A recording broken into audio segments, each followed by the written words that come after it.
Oke, judul kita hari ini adalah Nefilim dan Nuh. Ya. Ini diambil dari Kejadian 6 ayat 1 sampai 6. Kita baca.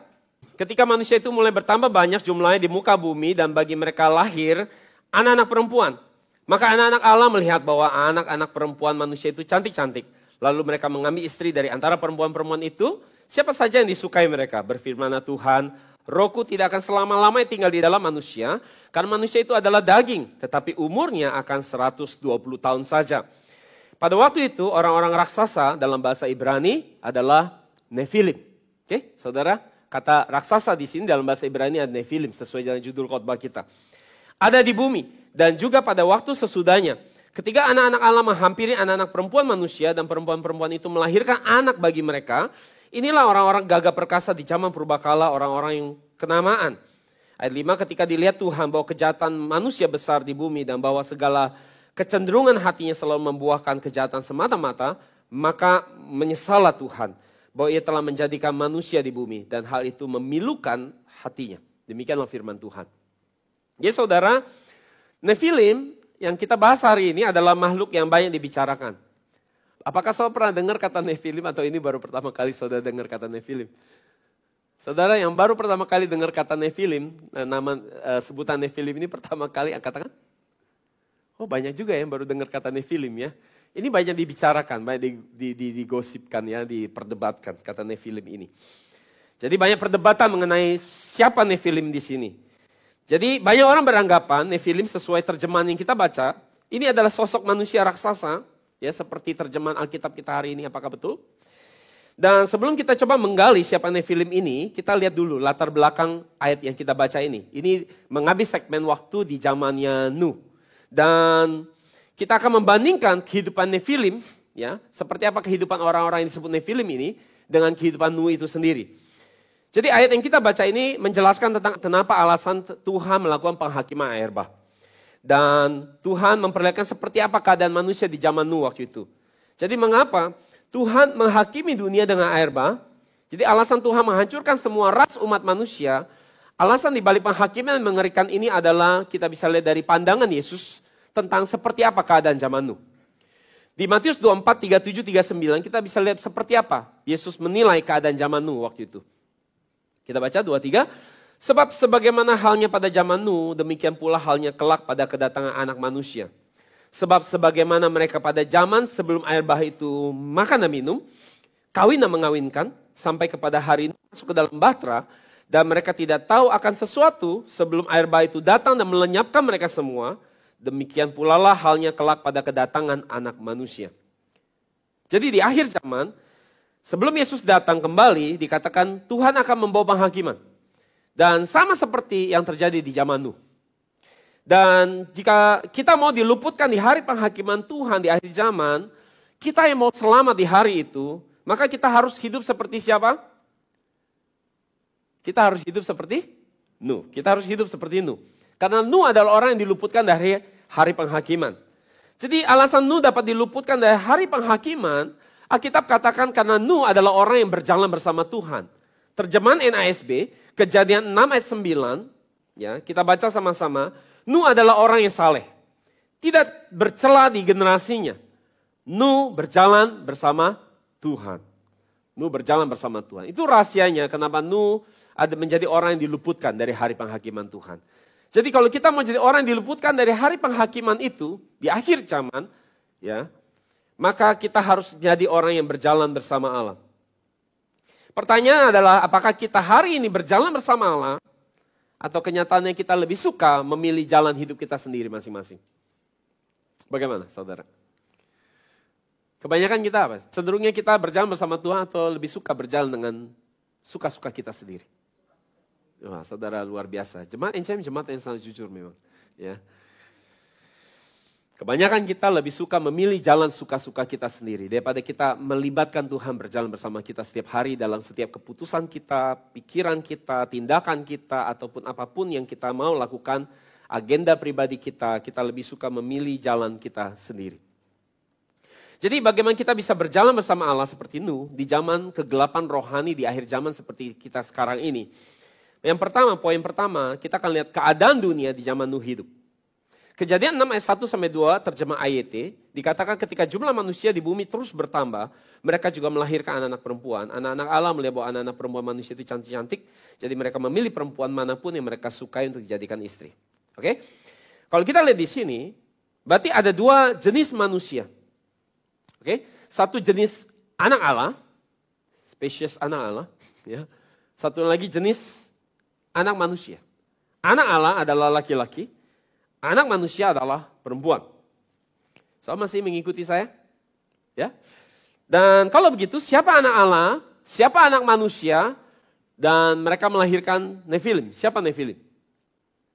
Ya. Kita akan bahas. Yang pertama anak Allah. Apa itu anak Allah? Maka ada teori yang berkata bahwa anak Allah ini adalah bicara malaikat yang jatuh ke bumi, dan kemudian mereka mengambil anak perempuan manusia, kawin dengan manusia, dan setelah itu mereka melahirkan raksasa yang disebut Nephilim ini. Saudara setuju? Tapi di luar begitu. Di luar semua pandangannya begitu. Kebanyakan orang semua pandangan begitu. Saudara setuju? Nephilim ini seperti ini. Malaikat jatuh ke bumi, kawin sama manusia, kemudian lahirlah Nephilim. Jadi saudara, bahwa ini adalah malaikat yang jatuh ke bumi, ini sepenuhnya adalah salah besar. Kenapa? Karena Yesus berkata bahwa makhluk rohani seperti malaikat, mereka tidak kawin mengawinkan. Sesuai dengan Matius 22 ayat 30 kita baca. Karena pada waktu kebangkitan orang tidak kawin dan tidak dikawinkan. Melainkan hidup seperti apa? Malaikat di sorga. Jadi ketika saudara dibangkitkan di akhir zaman, ya, saudara akan dibangkitkan menjadi seperti malaikat. Dan malaikat saudara tahu bahwa mereka tidak kawin mengawinkan. Ya, jadi pemahaman ini bahwa ini ada malaikat yang jatuh kemudian kawin sama manusia, ini nampaknya seperti dongeng, ya, seperti kisah dongeng, ya, atau seperti kisah Yunani, ya, yang terkenal bagaimana Zeus, dewa Zeus kawin dengan manusia dan melahirkan seorang anak yang bernama Herakles dalam bahasa Yunani atau yang kita kenal dengan nama Hercules. Ya, saudara tahu kan Hercules? Jadi kita pikir apakah Nephilim ini seperti Hercules, ya, orang yang kuat, ya, bisa ngangkat batu yang besar, yang perkasa gitu kan. Jadi ini adalah sebuah dongeng. Dan pemikiran seperti ini ada pemikiran yang tidak sesuai dengan Alkitab. Saya tahu saudara ada orang-orang yang secara genetik mereka bisa punya size tubuh yang seperti raksasa. Akan tetapi Nephilim yang dimaksud di Alkitab di sini, ini bukan seperti yang dibayangkan orang di luar sana. Jadi siapa anak Allah kalau gitu? Kalau itu bukan malaikat yang jatuh. Siapa anak Allah di sini? Kemarin kita sudah sempat bahas tentang siapa anak Allah. Betul gak? Saya masih ingat ya? Pelajaran minggu lalu yang saya tanya. Kalau monyet punya anak namanya apa? Jenis spesies apa? Ya, kalau gajah punya anak spesiesnya jenis namanya apa? Jadi kalau saudara adalah ya spesiesnya datang dari Allah, saudara adalah anak apa? Saudara ada apa? Allah. Saudara mau dijadikan Allah. Ya, ada ayatnya kemarin kita udah baca ya. Jadi saudara, siapa anak Allah di sini? Itu adalah mereka yang terima nafas hidup. Seperti Adam. Adalah orang yang terima Alkitab perjanjian lama, perjanjian baru dengan baik di hatinya. Itulah adalah anak Allah. Jadi mereka adalah orang-orang saleh yang menjalani kehidupan iman yang dalam ketaatan kepada Tuhan. Jadi sejak Habel yang saleh mati dibunuh oleh Kain, maka penerus garis keturunan orang beriman dari Adam diteruskan kepada keturunan dia yang bernama Set, yaitu benih yang lain. Siapa tadi namanya? Anak Adam yang lain dari Kain selain Kain?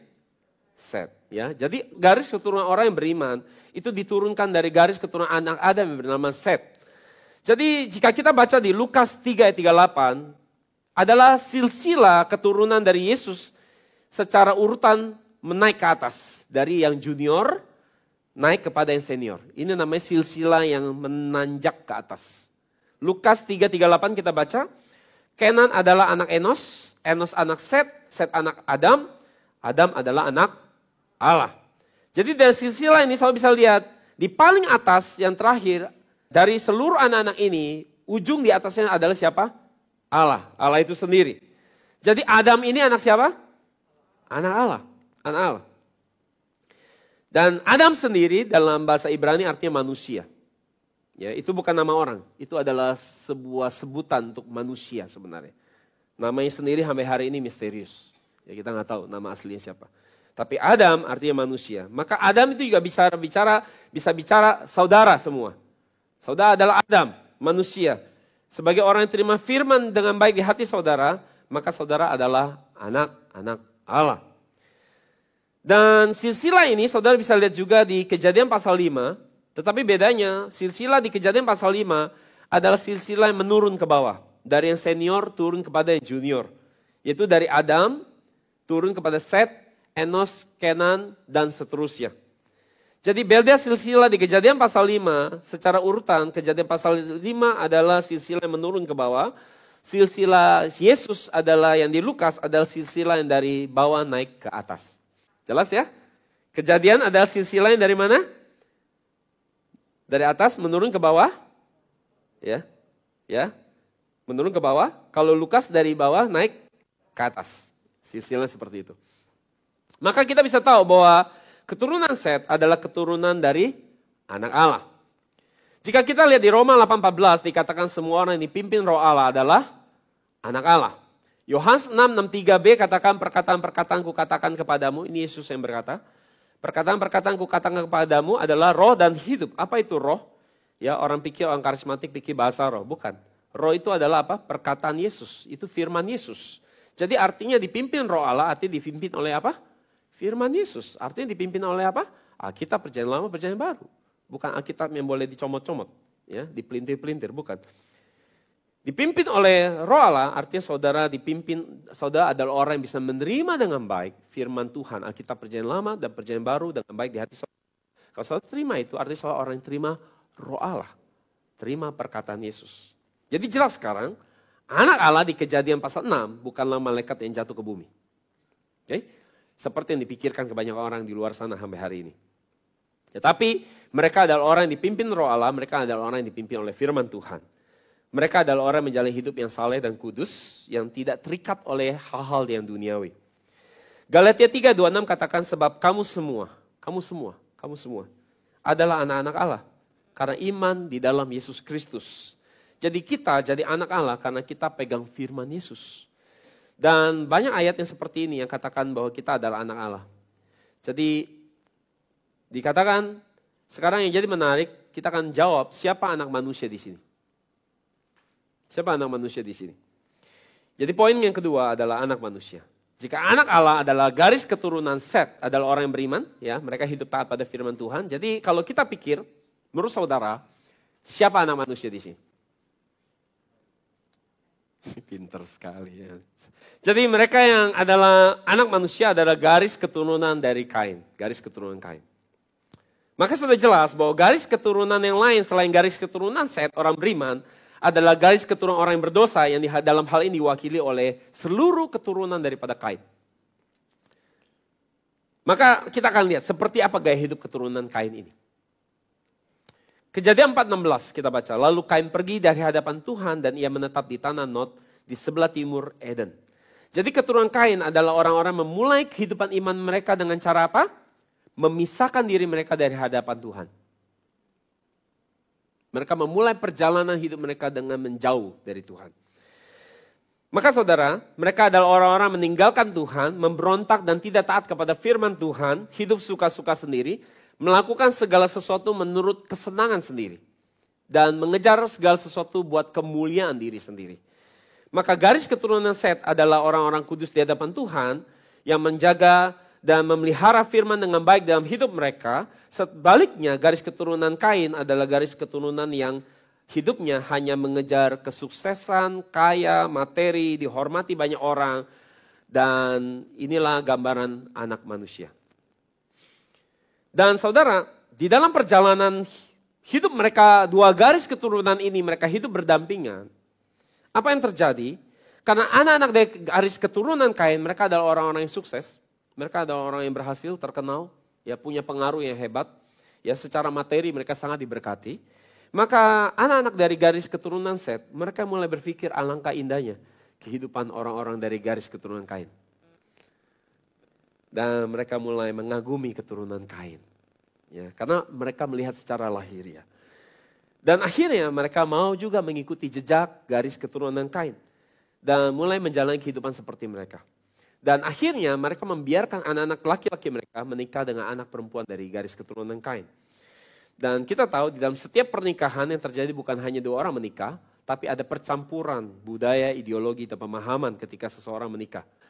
Maka akhirnya ideologi dari keturunan Kain itu diadopsi oleh garis keturunan Set, orang-orang beriman.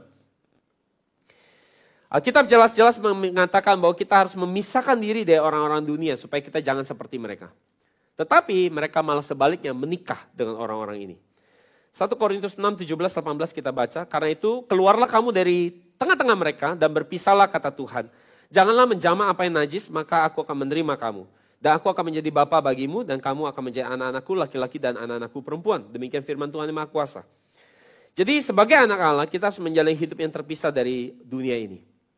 Kita harus menjalani hidup yang berbeda sama anak dunia. Tetapi sekarang keturunan Set mereka jadi tergoda dan menjadi iri melihat kehidupan yang enak dari anak-anak manusia ini. Apakah saudara iri dengan kesuksesan dari hidup anak-anak manusia? Dengan orang-orang dunia ini saudara iri? Saudara kagum sama mereka yang begitu, ya orang-orang dunia ini mereka hebat-hebat ya. Mereka penemu, ya mereka menciptakan sesuatu, mereka terkenal, mereka punya pengaruh ya.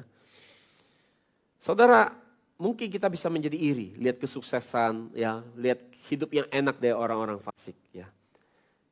Saudara pernah menjadi iri? Saudara lihat tetangga saudara atau lihat teman saudara yang gak sungguh-sungguh kok hidupnya lebih enak dari saudara. Saudara ikut Tuhan udah susah sekali, tapi orang yang gak ikut Tuhan sungguh-sungguh hidupnya enak sekali. Saudara pernah pikir gitu? Ya. Asaf, ya. Asaf adalah salah satu penulis Mazmur. Dia juga pernah berpikir seperti itu. Dia pernah iri melihat kemujuran dari orang-orang fasik. Sampai akhirnya suatu saat dia masuk ke hadirat Tuhan. Dan dia melihat kebinasaan daripada orang-orang ini. Mazmur 73 ayat 3 kita baca. Sebab aku cemburu kepada pembual-pembual. Kalau aku melihat kemujuran orang-orang fasik. Ayat 18 kita baca. Sesungguhnya di tempat-tempat licin kau taruh mereka. Kau jatuhkan mereka sehingga hancur. Betapa binasa mereka dalam sekejap mata. Lenyap habis oleh karena kedahsyatan. Jadi saudara demikian pula garis keturunan Set. Mereka akhirnya mulai menikah dengan anak manusia dari garis keturunan Kain. Dan dilahirkanlah bagi mereka ini Nefilim. Saya mengerti sampai sini? Ya, besok ketemu orang saya bisa jelasin ini. Ya, Nefilim bukan raksasa. Kalau begitu siapa Nefilim? Poin yang ketiga. Ada banyak terjemahan, bahkan hampir semua terjemahan kita menulis Nefilim adalah raksasa. Betul? Mau terjemahan bahasa Inggris, NASB, terjemahan. Dan saudara, memang Nefilim bisa diterjemahkan raksasa. Akan tetapi, terjemahan itu ada terjemahan yang salah. Jadi, orang berpikir ini seperti kisah dongeng, manusia menikah dengan malaikat, lahir Nefilim. Suatu saat ketika bangsa Israel Exodus keluar dari Mesir, Musa mengirim pengintai untuk masuk ke tanah Kanaan. Sebelum mereka menyerang kota itu, mereka melakukan pengintaian di tanah Kanaan. Dan waktu mereka mengintai, mereka yang pulang membawa berita, mereka memberitahukan bahwa bangsa yang tinggal di Kanaan itu, badannya besar-besar, tinggi besar-besar seperti raksasa, dan kata yang dipakai dalam bahasa Ibrani ada Nefilim. Nefilim. Bilangan 13 ayat 32, 33 kita baca yang 33 aja. Juga kami lihat di sana orang-orang raksasa, bahasa Ibrani Nefilim. Oke? Nefilim, kata yang dipakai raksasa ini Nefilim. Orang enak yang berasal dari orang-orang raksasa. Dan kami lihat diri kami seperti belalang dan demikian juga mereka terhadap kami. Oke? Jadi ketika orang membaca ayat ini, ya orang-orang yang membaca ayat ini, mereka percaya bahwa Nefilim adalah raksasa. Sekali lagi, mereka adalah orang-orang yang punya postur yang sangat besar. Akan tetapi, mari kita coba pikirkan. Kita pikirkan ini. Jika Nefilim ini adalah spesies yang memiliki fisik seperti raksasa, seperti yang teman-teman kita di luar sana bayangkan, ya, ini adalah ukuran manusia yang tidak pada umumnya, maka melihat kenyataan ini, Alkitab kelihatannya sangat bertolak belakang satu sama lain. Alkitab menjadi sangat kontradiktif. Kenapa? Karena spesies Nefilim seharusnya sudah dipunahkan, sudah hancur, sudah binasa ketika air bah datang. Betul nggak? Saya ngikutin maksudnya? Ya kan? Ya, harusnya udah nggak ada dong. Tapi sekarang mau muncul lagi di zaman Musa. Jadi sekarang kalau kita lihat di kitab bilangan muncul Nephilim ini rasanya nggak cocok. Bagaimana dia bisa muncul lagi setelah air bah menghapuskan seluruh ras umat manusia? Dengan hanya menyisakan 8 orang keluarga Nuh yang jelas-jelas tidak ada genetik Nephilim di sana. Tidak ada Nephilim di dalam garis keturunan. Maka Nephilim harusnya sudah punah ketika air bah. Dan jika Nephilim itu muncul lagi di kitab bilangan, maka ini sangat tidak masuk akal dan tidak alkitabiah. Jika itu disebutkan sebagai raksasa. Jika Nephilim artinya raksasa, dan itu sudah dimusnahkan di air bah, maka seharusnya dia tidak muncul lagi. Waktu bangsa Israel masuk ke tanah Kanaan melakukan pengintaian. Maka kalau begitu, apa arti Nephilim? Siapa Nephilim ini? Jika saudara melihat kamus Ibrani, Nephilim selain punya arti raksasa, dia punya arti yang lain. Bisa artinya, Nephilim artinya murtad atau yang telah jatuh. Orang yang telah jatuh. Mereka yang murtad atau orang yang telah jatuh. Dan itu arti yang lebih tepat untuk menerjemahkan Alkitab yang kita baca hari ini. Jika saudara melihat kembali Kejadian 6 ayat 4, dengan perspektif Nephilim arti yang saya sampaikan di sini, maka saudara akan melihat kecocokan, kesinkronan yang lebih tepat. Kita lihat ayatnya. Kejadian 6 ayat 4. Pada waktu itu orang-orang raksasa, Nephilim, kita ganti kata raksasa jadi murtad. Maka pada waktu itu orang-orang murtad yang ada di bumi, dan juga pada waktu sesudahnya ketika anak-anak Allah menghampiri anak-anak perempuan manusia, dan perempuan-perempuan itu melahirkan anak-anak bagi mereka, inilah orang-orang gagah perkasa di zaman purbakala, orang-orang kenamaan. Gagah perkasa, artinya apa? Bahwa orang-orang ini, orang-orang yang murtad ini, mereka orang-orang yang sukses. Mereka orang-orang yang kaya, mereka orang-orang yang berpengaruh. Mereka terkenal. Ya. Dan mereka menjadi sukses dengan cara-cara mereka sendiri. Dan jelas bukan cara-cara yang Tuhan berkenan. Jadi arti Nephilim mulai hari ini tidak boleh kita sekedar pikir hanya orang raksasa. Karena istilah Nephilim Tuhan perkenalkan kepada kita untuk merujuk kepada orang-orang yang jatuh dalam dosa dan kemudian menjadi murtad. Kalau kita lihat Kejadian 6 ayat 4 dikatakan pada waktu itu orang-orang raksasa ada di bumi. Dan juga pada waktu sesudahnya. Jadi kalau kita lihat timeline waktu di depan saudara, di sini kita lihat bahwa Nephilim ini sudah ada sebelum peristiwa kawin campur antara anak Allah dengan anak manusia. Dan setelah peristiwa Nuh, ya, Nephilim ini muncul lagi. Jadi saudara, maka kita bisa mengerti bahwa ternyata penyebab air bah ini adalah Nephilim ini, yaitu orang-orang yang sudah jatuh dalam dosa dan murtad. Dan kawin campur di sini ketika ayat ini ditulis sedang menceritakan tentang kawin campur, ini bicara tentang bagaimana keturunan Kain yang adalah anak manusia, kawin campur dengan keturunan Set yang ada anak Allah. Dan melahirkan banyak Nephilim yang dalam arti orang-orang yang murtad, orang-orang yang jahat, orang-orang jatuh dalam dosa. Saya tahu sulit untuk saudara keluar dari pemahaman selama ini yang saudara terima bahwa Nephilim itu selalu dikaitkan dengan sejenis spesies raksasa. Tetapi saudara harus melihat ini dalam arti yang sesungguhnya yang Tuhan mau saudara mengerti bahwa Nephilim ini sebenarnya ditulis oleh Tuhan untuk memberitahukan tentang orang-orang yang murtad. Dan setelah air bah muncul lagi Nephilim, dan siapa mereka? Kenapa mereka bisa muncul? Padahal mereka harusnya sudah musnah. Karena Nephilim ini, orang-orang yang murtad ini datang dari garis keturunan anaknya Nuh, yaitu Ham. Yaitu dari suku Kanaan, dan kemudian suku Enak muncul orang-orang raksasa. Jadi saudara, Nephilim sendiri sebenarnya sudah musnah di zaman Nuh. Tetapi sekarang, ini muncul lagi dari garis keturunan Ham. Dan jelas Nephilim yang di sini tidak ada hubungannya dengan Nephilim yang ada di Kejadian 6 ayat 4 setelah air bah. Maka ini kita bisa mengerti bahwa mereka tidak ada hubungan secara biologis, secara garis keturunan. Tapi ini artinya bahwa keturunan Ham membawa roh yang sama, roh orang murtad, roh orang jahat yang ada di era zamannya Nuh. Jadi Nephilim ini sebenarnya manusia biasa seperti kita, hanya kebetulan tubuhnya raksasa yang hari ini ketika kita baca itu adalah orang-orang dari suku Enak. Jadi mereka adalah orang-orang yang sebenarnya Nefilim artinya adalah orang-orang yang telah jatuh dalam dosa. Orang-orang yang jahat, orang-orang yang murtad. Saya tahu memang agak sulit ini untuk saudara mengadopsi pemahaman yang baru ini. Dan mungkin bagi beberapa saudara yang mungkin sangat suka dengan tahayul dan mitos, mungkin buat saudara agak sulit untuk hari ini untuk pegang arti Nefilim yang sesungguhnya. Jadi arti Nefilim tidak boleh dilihat merujuk kepada orang dengan tubuh raksasa, tetapi lebih kepada orang-orang yang sudah jatuh dalam dosa dan kemudian menjadi murtad. Hanya kebetulan saja dari suku Enak tubuh mereka adalah raksasa, tetapi mereka sebenarnya manusia biasa. Bukan perkawinan campur antara malaikat dengan manusia seperti yang kita pahami selama ini. Jadi Alkitab memakai sebutan Nefilim untuk menandai orang-orang yang telah jatuh dalam dosa dan murtad. Itu yang harus kita mengerti. Dan kalau selalu lihat bilangan 13 ayat 33 mengganti kata Nefilim dengan murtad, saya akan melihat kecocokan. Juga kami lihat di sana Nefilim yaitu orang-orang murtad. Orang-orang Enak yang berasal dari orang-orang murtad.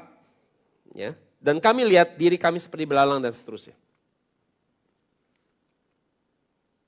Maka Nefilim menurut Alkitab sebenarnya penekanannya, Alkitab mau mengajak kita melihat penekanannya bukan dari sisi fisiknya, tetapi Alkitab sedang mau mengajak kita melihat keadaan kerohanian orang-orang yang murtad.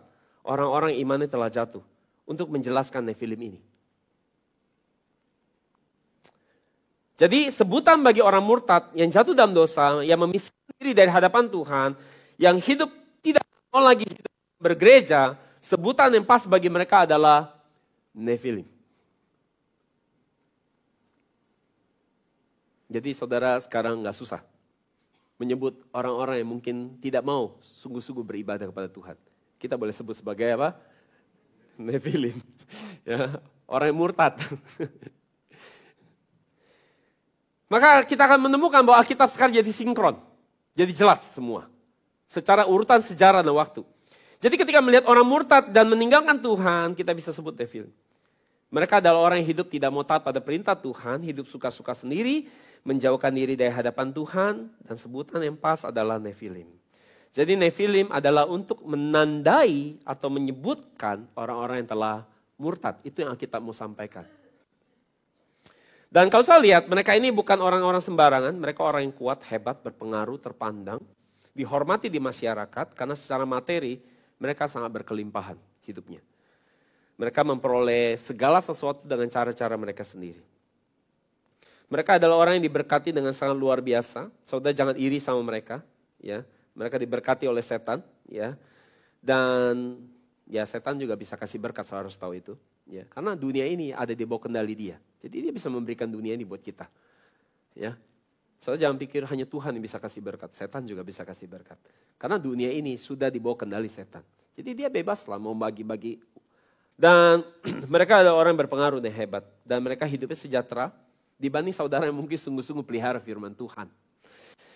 Dan di zaman Nuh ada orang-orang yang sungguh-sungguh percaya Tuhan, yaitu seperti keluarga Nuh. Mereka menjaga baik kemurnian Tuhan, mereka belajar dan mengenal Tuhan dengan baik, berusaha hidup taat pada firman Tuhan. Mereka memikirkan apa yang menjadi rencana Tuhan atas dunia ini dan atas hidup mereka. Dan di tengah-tengah anak Allah ini, yang tadinya sungguh-sungguh ikut Tuhan, mereka mulai capek ikut Tuhan. Katanya ikut Tuhan bokang tahu ini. Ya, apa enaknya beribadah? Enggak ada duitnya. Tiap minggu datang ibadah, jaga hari Sabat. Apa enaknya gitu? Enggak ada duitnya gitu, enggak ada manfaatnya. Ya, jadi kita mulai lihat orang yang seperti Nefilim ini hidupnya enak.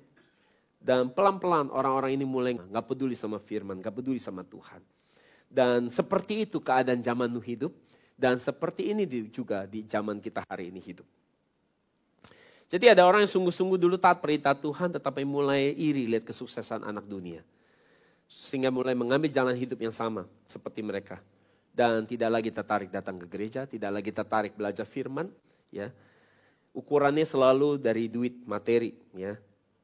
Dan tidak lagi berusaha mempelajari Alkitab. Ya. Tidak lagi berusaha mengenal Tuhan Alkitab. Kalaupun mereka ibadah, mereka hanya cari solusi dan kelancaran di bumi.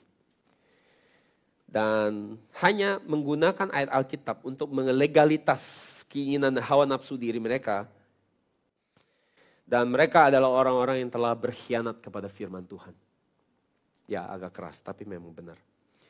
2 Tesalonika 2 ayat 3 kita baca. Jangan biarkan seorang pun menyesatkan kamu dengan cara apapun, sebab hari itu tidak akan datang sebelum kemurtatan datang, dan si manusia jahat, terjemahan NASB, man of lawlessness, dinyatakan, yaitu si anak kebinasaan. Jadi di akhir zaman yang pertama-tama datang harus apa? Kemurtatan, Nephilim. Dan si manusia jahat, man of lawlessness, manusia yang tidak peduli firman, manusia yang suka melanggar firman. Jadi pertama-tama orang-orang ini harus muncul dulu, baru Tuhan punya bukti yang kuat untuk datang membawa apa? Penghakiman. Dan itu adalah respon, penghakiman Tuhan adalah respon dari kemurtatan dari orang-orang Kristen, daripada orang-orang dunia. Menurut saudara sekarang, berapa banyak gereja yang sungguh-sungguh meneliti Alkitab? Seperti saudara hari ini. Banyak gak? Berapa banyak orang Kristen yang sungguh-sungguh datang ke gereja buat cari kenal isi hati Tuhan? Berapa banyak orang ke gereja buat belajar Alkitab untuk kenal Tuhan? Banyak kan orang ke gereja cari solusi di bumi. Buat terima berkat dan mujizat. Gak ada bedanya sama orang yang ke Gunung Kawi. Bedanya ini pakai nama Yesus saja. Orang ke Kristen kebanyakan ke gereja, mereka gak ada lagi yang cari Tuhan. Cari isi hati Tuhan, gak ada. Apa yang dicari semua orang, termasuk orang Kristen, itu adalah apa? Orang semua cari apa hari ini? Uang. Cari uang.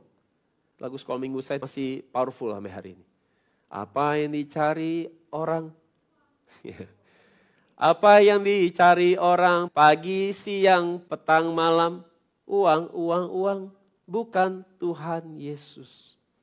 Semua orang bangun tidur dan cari apa? Uang. Kalau bukan cari uang, cari nama baik. Kalau bukan cari nama baik, cari pengakuan manusia. Enggak ada yang cari pengakuan Tuhan. Enggak ada yang cari Tuhan. Semua orang cari kesenangannya sendiri. Jadi tidak ada bedanya dengan zaman Nuh. Semua orang hanya mikirin diri sendiri. Tidak ada yang mikirin Tuhan.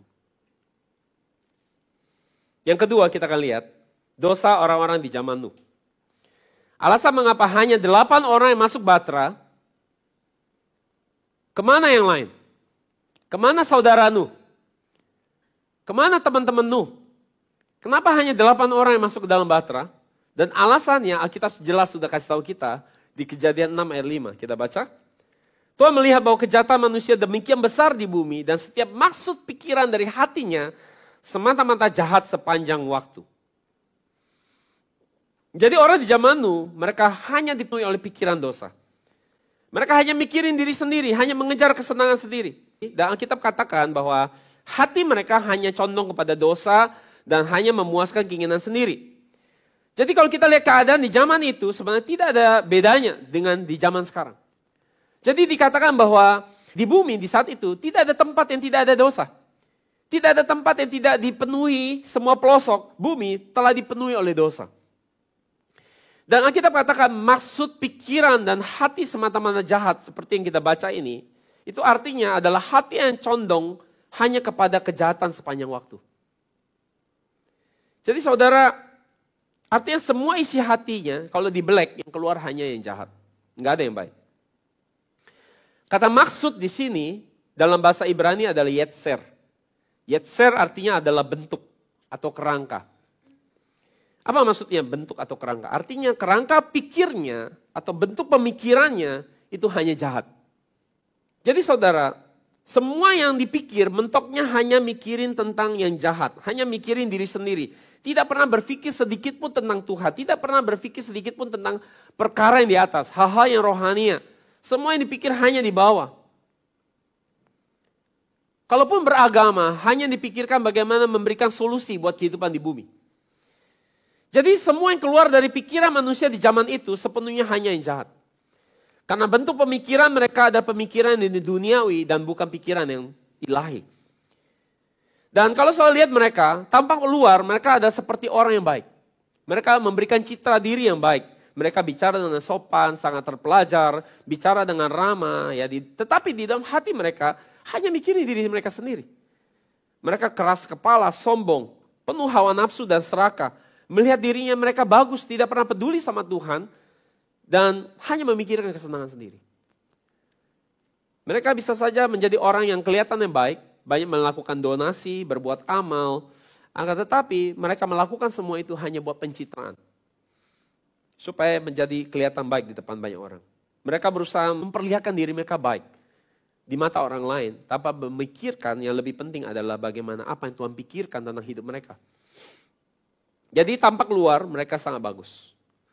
Dan ada banyak skema dan skenario jahat dan kerangka berpikir yang jahat di dalam diri mereka. Mereka penuh dengan tipu muslihat, kepalsuan dan kepura-puraan. Mereka tidak tampil apa adanya di depan orang, di luar seperti domba, tetapi di dalamnya ada serigala. Di zaman Nuh, dunia telah menjadi tenggelam dan banjir oleh dosa. Siapa yang membuat seperti itu? Keturunan Kain. Keturunan Kain. Filosofi hidup mereka yang meninggalkan Tuhan, yang hidup dengan sesuka hati. Keturunan Kain yang bikin dunia banjir oleh dosa. Kita lihat karakter nenek moyang mereka itu Kain. Tuhan usir Kain karena dia membunuh Habel adiknya. Dan Kain berkata bahwa hukuman yang dia terima ini terlalu berat. Sesuai dengan Kejadian 4:13. Hukumanku itu lebih berat daripada yang sanggup kutanggung. Jadi orang ini baru saja bunuh adiknya. Dan ini yang dia ucapkan. Ini terlalu berat. Jadi apakah waktu dia membunuh orang lain, dia bisa melihat bahwa itu juga penderitaan berat bagi adiknya? Enggak. Artinya ia sama sekali tidak memikirkan orang lain. Yang dia pikirkan adalah dirinya sendiri. Dan lebih parah lagi, ya, ia bisa merasa dia tidak bersalah. Dia tidak bertobat atas dosa pembunuhan yang ia lakukan. Ia malah menantang keadilan Tuhan dengan berkata bahwa ini tidak adil. Ini tidak adil. Mengapa engkau mengasihi Habel tanpa memikirkan keadaan aku? Jadi selalu lihat orang seperti Kain, keturunan orang yang tidak beriman, apakah mereka bisa melihat dosanya sendiri? Sehingga ia bisa bertobat? Enggak bisa. Enggak bisa. Maka jika kita bisa melihat dosa kita sendiri, itu tanda kita sedang terima kasih karunia yang besar. Amin. Puji Tuhan. Banyak orang mahir lihat dosa orang lain, betul nggak? Tapi kurang mahir lihat dosanya sendiri. Terlatih sekali bisa menghakimi orang lain, tapi tidak bisa menghakimi diri sendiri. Yang harus kita waspada hari ini adalah yetser ini, yaitu kerangka pikir, bentuk pemikiran di dalam diri kita yang jahat. Itu harus kita waspadai. Kalau dosa sudah kelihatan itu sudah telat. Tapi kita itu semua berangkat. Dosa yang kelihatan itu berangkat dari kerangka berpikir, bentuk pemikiran, ideologi, pemahaman, filosofi yang kita percayai. Sehingga itu jadi dosa. Dan itu yang membuat kadang-kadang sesuatu yang dosa kita anggap sebagai kebenaran. Karena itu cocok sama yang kita mau, sama selera kita. 1 Korintus 10:4 katakan, karena senjata peperangan kita bukanlah senjata kedagingan, melainkan senjata kuasa ilahi yang sanggup menghancurkan benteng-benteng. Apa senjata yang bisa menghancurkan benteng-benteng? Itu firman Tuhan. Dan benteng-benteng rohani harus kita hancurkan. Kalau kita lihat di ayat kelima, terjemahan NASB, kami menghancurkan argumen-argumen dan segala kesombongan yang bertentangan dengan pengetahuan tentang Allah. Jadi benteng-benteng yang harus kita hancurkan adalah argumen-argumen dan segala kesombongan, yaitu pikiran, ideologi, pemahaman, kerangka berpikir manusia yang jahat. Kolose 2 ayat 8 terjemah ILT katakan, perhatikanlah, supaya jangan ada orang yang menawan kamu melalui filsafat dan tipu daya yang sia-sia menurut tradisi manusia berdasarkan kaidah-kaidah dunia dan bukan menurut Kristus. Filsafat dan kaidah-kaidah dunia. Hari ini ada banyak pendeta yang mengajarkan firman dengan pendekatan yang namanya humanisme. So tahu itu? Humanisme. Alkitab yang berisi pikiran Tuhan diajarkan dengan kaidah-kaidah yang dunia atau humanisme manusia. Mengapa ada kegerakan yang seperti ini? Pendeta-pendeta yang mengajarkan firman yang melakukan pendekatan secara humanisme bukan mengajak jemaat berpikir seperti Tuhan, tapi menjadikan Alkitab berpikir seperti manusia. Kenapa ada seperti ini hari ini? Alkitab digiring untuk berpikir seperti manusia. Harusnya kita membuat pikiran kita menjadi seperti Allah, tapi hari ini banyak pendeta-pendeta mengajarkan firman, menafsirkan secara manusia. Ngeri sekali. Kenapa? Apa yang sedang terjadi? Kenapa? Karena pendeta-pendeta ini mereka tidak sekolah Alkitab. Jelas. Jadi mereka tafsir Alkitab suka-suka dengan mereka sendiri. Pakai pikiran manusia untuk tafsir dan mengerti Alkitab. Itu menjadi akhir penyimpangan. Di zaman Nuh, mengapa manusia jahat? Itu karena dunia dipenuhi oleh ideologi, pemahaman, filosofi, dan mentalitas yang berpusatkan kepada humanisme. Humanisme. Jadi tolok ukurnya semua berangkat dari pikiran manusia, bukan pikiran Allah. Jadi wajar, karena tidak belajar Alkitab, nggak pernah serius sama Alkitab, bagaimana di zaman itu orang bisa tahu pikiran Tuhan? Sama juga seperti zaman sekarang. Orang melanggar Alkitab tetapi bisa berasa tetap anak Allah. Padahal lagi jadi anak manusia. Dan merasa akan pasti pergi ke surga. Itu sebabnya dunia dipenuhi dosa, Alkitab jelaskan di Roma 14 ayat 23 dikatakan, akan tetapi orang yang bimbang akan dihukum jika ia makan, karena ia makan tidak berdasarkan iman. Dan segala sesuatu yang tidak berasal dari iman adalah dosa. Oke? Jadi Alkitab katakan bahwa jika kamu makan dan minum tanpa iman, itu sudah dosa. Tetapi saudara, bagaimana jika pikiran yang tidak berpusatkan kepada pikiran Allah? Jika makan aja nggak di dalam iman aja dosa, apalagi pikiran yang tidak di dalam iman. Bukankah ini lebih mengerikan? Betul nggak saudara? Selalu ngikuti saya. Kalau makan aja tidak di dalam Tuhan, apalagi pikiran yang kita punya tidak dalam pikirannya Tuhan. Tapi pikiran kita sendiri. Yang kita rasa ini benar-benar ukuran kita sendiri. Jadi di zaman Nuh semua orang tidak ada yang menaruh iman kepada Allah. Semua orang menaruh iman kepada siapa? Dirinya sendiri. Tuhannya siapa? Dirinya sendiri. Jadi orang tidak ada yang condong kepada Allah. Itu sebabnya Allah datang menghakimi dunia. Karena dunia dipenuhi dosa. Dan tidak ada dunia ini yang tidak dijangkau oleh dosa. Dalam arti tidak ada tempat bagi Tuhan untuk meletakkan kakinya di bumi. Karena bumi sudah dipenuhi oleh dosa. Jadi di mana Tuhan bisa berdiri? Di mana Tuhan bisa tinggal tetap? Harus ada di tempat yang kudus. Karena Tuhan itu kudus. Maka di zaman Nuh, manusia dipenuhi dosa ini, mereka mengatakan, Tuhan kami gak butuh kamu di sini. Gak usah urus kami. Pergi jauh-jauh, tempatmu bukan di sini. Kami gak butuh engkau. Kami bisa urus diri kami sendiri. Kami baik-baik aja di sini. Jangan ganggu kami. Ya, kami bisa urus urusan kami sendiri. Itu orang-orang di zaman Nuh seperti itu. Maka dengan kondisi seperti ini, Tuhan harus datang menghakimi dunia. Dan seperti itu keadaan orang-orang yang jahat di zaman Nuh. Dan ini akan terulang kembali di zaman kita hidup hari ini. Kesimpulan. Di zaman yang sepenuhnya jahat, bagaimana seorang Nuh bisa berjalan bersama Tuhan? Apa rahasianya? Apa rahasianya? Jawabannya di Kejadian 6 ayat 5. Kita baca. Tetapi. Apa arti kata tetapi? Tetapi artinya di sini adalah meski dunia penuh dengan kejahatan, meski tidak ada orang yang mikirin Tuhan, tetapi ada seseorang yang berbeda namanya Nuh. Nuh ditemukan berkenan di hadapan Tuhan, di antara orang-orang generasinya. Itu maksudnya tetapi di sini. Tetapi Nuh mendapat kasih karunia di mata Tuhan. Menerima kasih karunia itu adalah rahasianya. Untuk saudara jadi orang-orang yang bisa berjalan bersama Tuhan di tengah-tengah dunia yang semakin gelap secara rohani.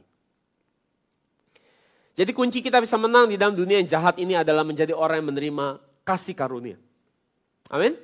Saudara mau terima kasih karunia? Amin. Jika saudara melihat komentari Alkitab, dikatakan Nuh adalah satu-satunya orang yang ada di hati Tuhan. Itu menurut komentari Alkitab. Jadi dunia ini penuh dosa dan kejahatan. Hanya Nuh yang ada di hati Allah. Jika kita mau menang di akhir zaman, kita harus jadi seperti siapa? Kita harus jadi seperti Nuh. Jadi di tengah dunia semakin korup, di mana gereja juga semakin korup. Siapa yang mau luput dari hari penghakiman Tuhan harus mencontoh hidupnya Nuh. Karena Nuh sudah terbukti. Dia menang. Dia luput dari hari penghakiman. Saudara mungkin saudara ada yang saudara idolakan. Pendeta, pemimpin yang saudara kagumi, yang selalu pengen jadi seperti dia. Betul? Kadang-kadang kita ada figur-figur orang yang kita respect. Kita mau jadi seperti dia. Tetapi saudara, pemimpin rohani itu, pendeta-pendeta itu, ujian mereka belum selesai. Ya, mereka suatu saat bisa jatuh, saudara. Karena mereka belum dicatat di Alkitab. Tapi Nuh sudah dicatat di Alkitab. Artinya apa? Bahwa Nuh sudah terbukti dia menang. Karena kita mencatat dia. Jadi kita harus meniru siapa? Kita harus meniru Nuh. Maka hidup seperti apa yang berkenan di hadapan Tuhan? Yaitu hidup yang hatinya hanya mencari perkenanan Tuhan. Itulah hatinya Nuh. Nuh adalah orang yang terus mencari kasih karunia Tuhan. Di mana ada kasih karunia Tuhan, perkenanan Tuhan, Nuh mencari itu. Di tempat yang ada kasih karunia, Nuh mencari itu. Tetapi orang Kristen hari ini merasa dirinya kebagusan. Mereka percaya sekali bahwa mereka akan selamat tanpa perlu berusaha mengerjakan keselamatan dengan takut dan gentar. Ke sorga seperti mau pergi tamasya, tanpa mempersiapkan iman yang baik. Akibat salah pengajaran yang terlalu menekankan kasih dan pengorbanan Yesus, tanpa menekankan tentang penghakiman Tuhan yang kedua kali, kedatangan kedua, sampai lupa bagian untuk memelihara iman mereka dengan menjaga ketaatan pada firman Tuhan dan menjaga hidup kudus. Hari ini di gereja tidak lagi dikhotbahkan tentang kekudusan, enggak ada. Penghakiman Tuhan, enggak ada. Karena mereka sudah yakin sudah kudus, sudah akan pergi ke sorga. Maka sekarang iman hanya dipakai buat mencari solusi-solusi di bumi. Di zaman Nuh, orang hidup seperti itu. Tidak ada bedanya sama orang Kristen hari ini. Semua orang hanya mikirin diri sendiri. Yaitu apa? Kawin mengawinkan dan makan minum. Itu menurut Yesus katakan. Betul? Matius 24:38, kita lihat. Dikatakan bahwa di hari itu, di zaman Nuh hidup, semua orang hanya mikirin apa? Kawin mengawinkan, makan dan minum. Apakah salah? Kawin mengawinkan dan makan dan minum? Apakah sebuah itu salah? Bukankah selama kita hidup di dunia kita harus makan, minum, betul? Ya, makan, minum, kawin, mengawinkan. Apakah itu salah? Hah? Tapi kenapa Yesus bicara seperti ini? Apakah salah? Selama kita hidup di dunia memang kita akan kawin, mengawinkan, kita akan makan dan minum. Betul nggak? Betul ya? Jadi salahnya di mana? Dan kita tahu bahwa Nuh juga pasti melakukan hal ini.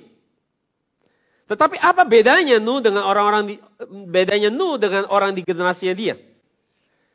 Bedanya apa? Bedanya adalah Nuh meskipun dia melakukan semua itu, kawin, mengawinkan, makan, minum, tetapi prioritas hidup Nuh nomor satu adalah bukan hal-hal itu. Saya mengerti maksudnya? Nuh tidak hidup untuk makan dan minum dan kawin mengawinkan. Itu bedanya. Meskipun dia melakukan itu. Ada orang yang sudah tua, sudah bawa tanah, umur 70-80 tahun. Yang dipikirkan tidak jauh dari perut ke bawah. Saya mengerti maksud saya? Makan dan minum, kawin mengawinkan urusannya dari mana? Perut ke bawah. Perut ke bawah. Makan di mana? Isi perut. Mengawinkan urusan di mana? Di bawah juga. Nggak bisa lihat yang kekal. Diajarin Alkitab nggak ngerti-ngerti. Udah mau pergi check in juga ke sorga. Udah waktu yang mati gitu ya. Diajarin firman nggak bisa lihat loh. Yang dipikir perut ke bawah.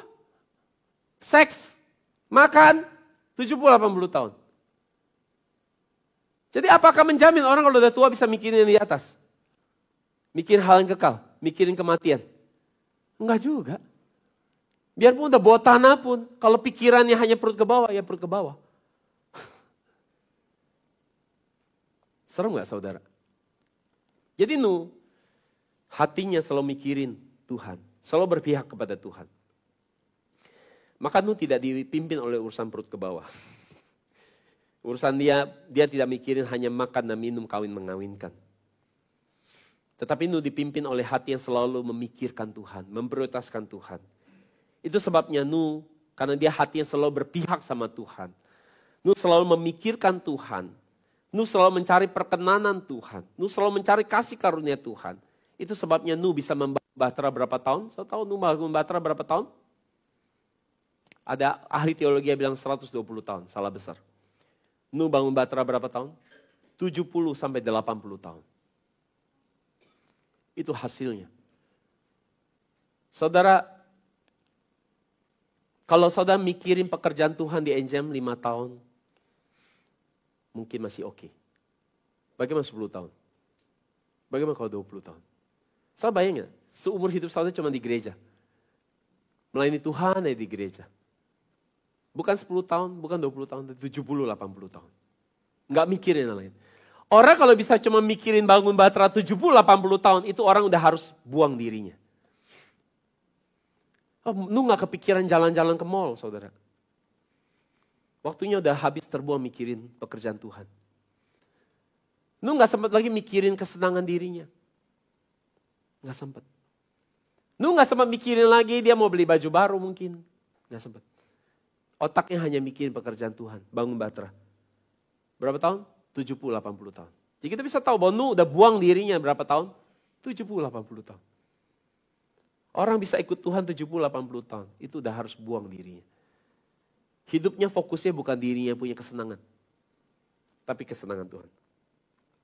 Jadi semua kegiatan saudara hari ini. Ibu-ibu yang urus rumah, saudara yang kerja sebagai profesional, saudara yang bekerja sebagai pengusaha. Ya, di dalam melakukan semua itu, saudara harus mencari kesenangan Tuhan. Bukan kesenangan diri saudara sendiri. Saudara harus mencari kasih karunia Tuhan. Saudara harus mencari perkenanan Tuhan. Di dalam seluruh agenda hidup saudara, saudara harus mengejar kepuasan Tuhan, kesenangan Tuhan.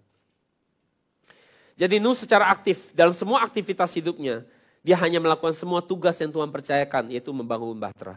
Meski dia capek, meski dia lelah, dia terus mencari kasih karunia Tuhan, perkenanan Tuhan. Itu membedakan dia dengan orang lain. Nuh tidak pernah berpikir kalau saya tidak terima kasih karunia hari ini gak apa-apa. Besok saya akan coba terima kasih karunia. Enggak seperti itu. Tetapi Nuh selalu terus mencari kasih karunia Tuhan. Di mana ada firman Tuhan, Nuh terus mencari kasih karunia Tuhan untuk terima pengertian daripada firman Tuhan. Saya pikir hidup yang paling berharga dalam hidup ini adalah bisa kenal Tuhan. Ya. Bukan sakit sembuh. Karena kalau sakit sembuh nanti sakit lagi.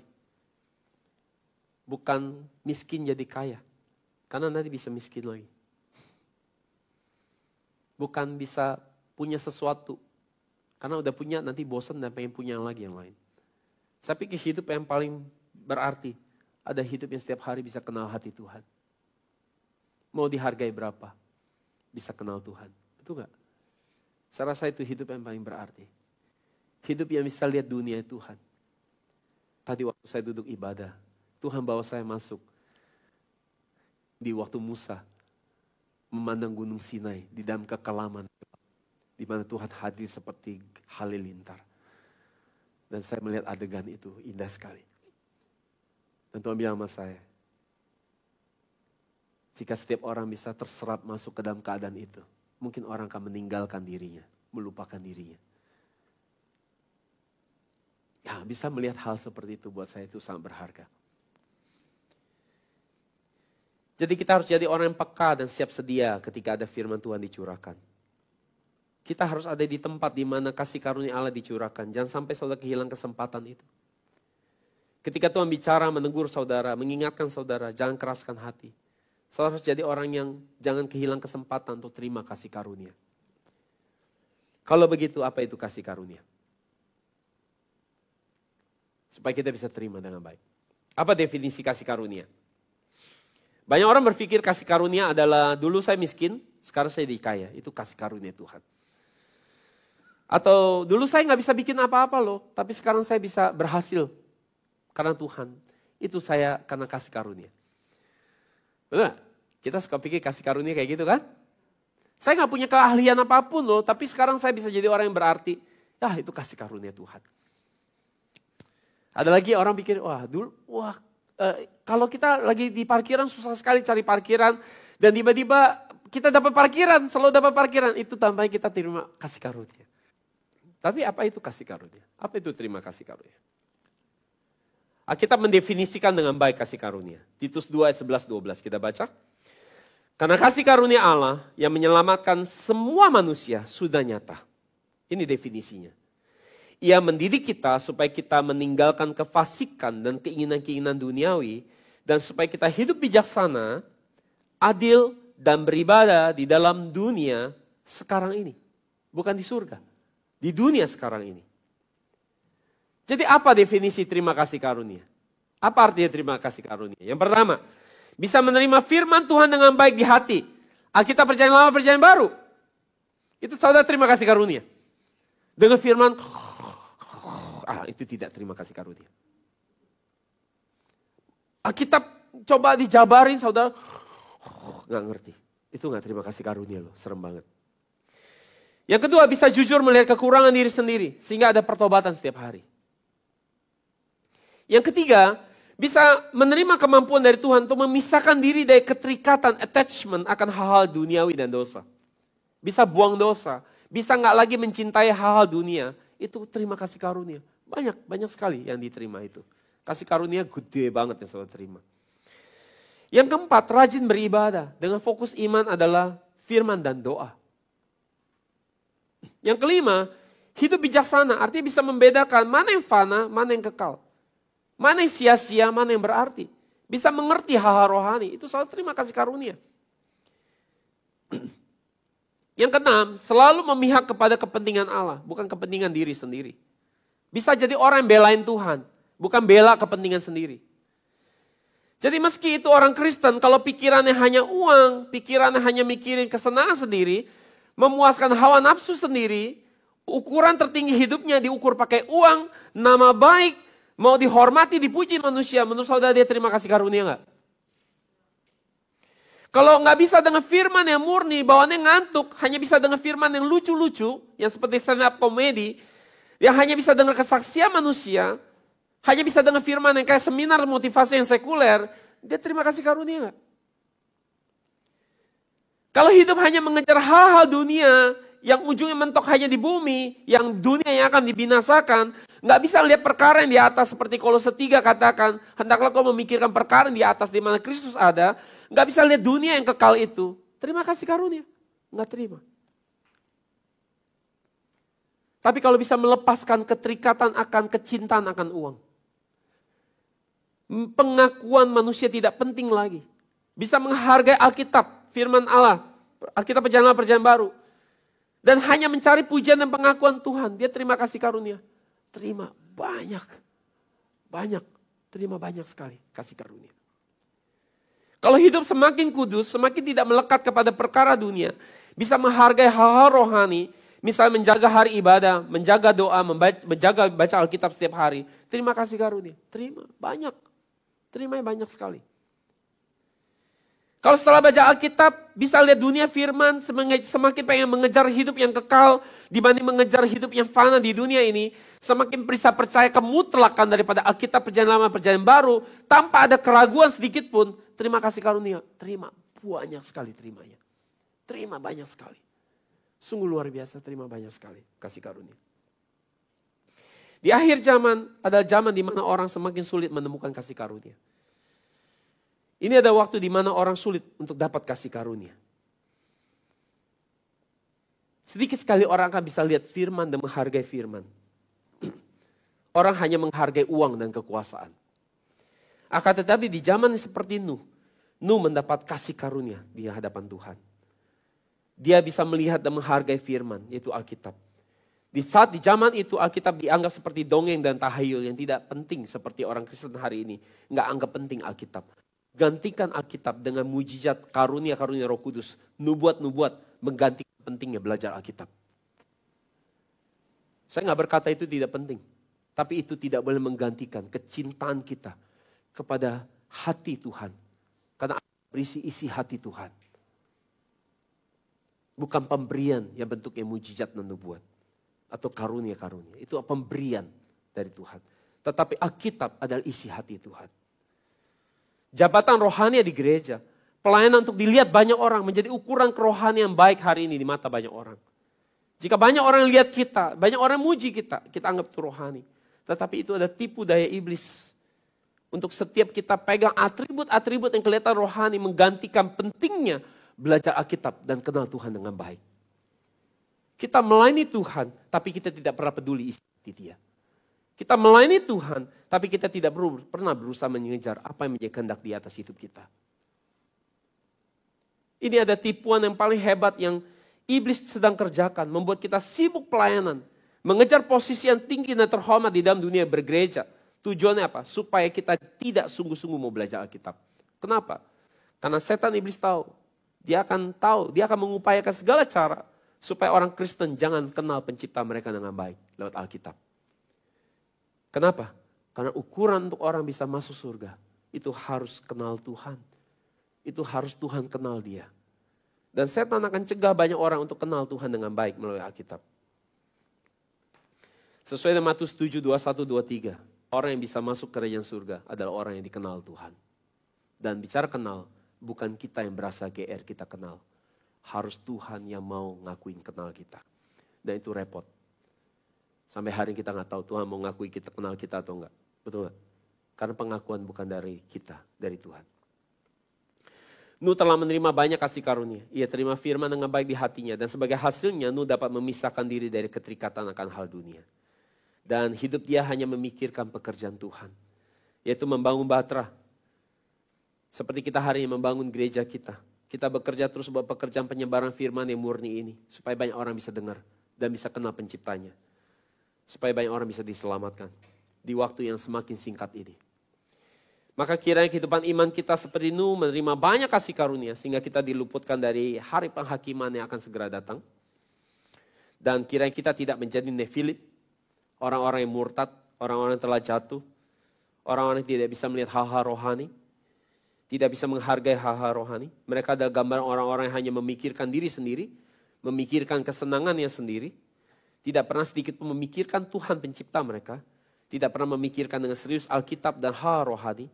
Melakukan segala sesuatu menurut apa yang dianggap benar. Dan hanya mengejar kemuliaan bagi diri sendiri. Amin. Mari kita datang pada Tuhan. Kami mau Bapa dimanapun ada kasih karunia. Kami mau jadi orang yang ada di sana. Kami mau ketika Engkau tegur kami. Ingatkan kami akan dosa kami. Kami mau jadi orang yang terbangun dan tersadar dengan segera. Dengan mengakui kesalahan kami, bukannya membela diri kami.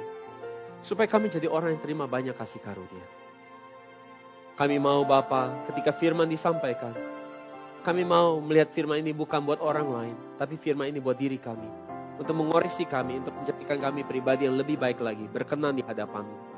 Sehingga kami boleh jadi orang seperti Nuh yang terima banyak kasih karunia. Dan kasih karunia yang terus berlimpah-limpah dalam hidup kami ini akan membatangkan berkat yang Tuhan beri buat hidup kami. Perkenanan Tuhan, penyertaan Tuhan, perlindungan Tuhan, pembedaan yang Tuhan lakukan. Kiranya setiap kami hari ini boleh menjadi umat-Mu yang menerima pencurahan kasih karunia besar. Yang semakin hari boleh semakin memisahkan diri dari attachment, keterikatan akan hal-hal dunia. Sehingga menaruh hidup kami, pengharapan kami bukan kepada perkara di dunia ini. Tapi perkara di surga. Dan sambil menjalani iman yang terus menaruh harapan kami kepada tempat yang jauh itu. Yaitu kerajaan surga. Kiranya Engkau memberikan kemudahan dan kelancaran bagi kami. Pemeliharaan-Mu yang ajaib. Lewat kehidupan kami setiap hari. Lewat keuangan, lewat kesehatan, lewat keluarga kami. Kau pelihara dengan baik. Ini menjadi bonus buat kami. Karena kami berusaha mengejar perkenanan. Kasih karunia-Mu. Kami terus mengejar untuk berusaha terus berjalan dengan setia kepada-Mu. Berjalan bersama Engkau setiap hari. Kiranya setiap kami hari ini sedang bergumul lewat kesehatan kami. Masalah financial kami. Masalah keluarga kami. Kiranya Tuhan kasih karunia-Mu, perkenanan-Mu tercurah buat setiap kami. Berikan kemudahan buat setiap kami. Supaya kami bisa melalui setiap tantangan demi tantangan dalam kehidupan kami setiap hari. Sehingga kami juga tidak menyangkal iman kami. Kami bisa percaya bahwa Tuhan Kau Allah yang selain mau kami layani, Kau juga mau memberkati kami. Selain Kau memanggil kami untuk bekerja buat Engkau juga ingin memberkati kami dengan berkat yang luar biasa. Kiranya berkat yang besar ini, berkat yang berkelimpahan ini turun tercurah atas setiap kami. Kami ucap syukur Tuhan. Jadikan kami orang-orang seperti Nuh yang bisa ada terus di hatinya Allah. Ditemukan berkenan di dalam generasi yang semakin gelap, semakin tidak mencari Tuhan. Kami ditemukan menjadi orang-orang seperti Nuh. Yang senantiasa ada di hatinya Allah. Terima kasih Bapa, kami ucap syukur buat firman yang berharga ini. Dengan meninggikan nama Yesus yang berharga. Setiap kita mengasihi dan mencintai firman Tuhan. Sama-sama katakan, amin, haleluya, beri kemuliaan buat Tuhan.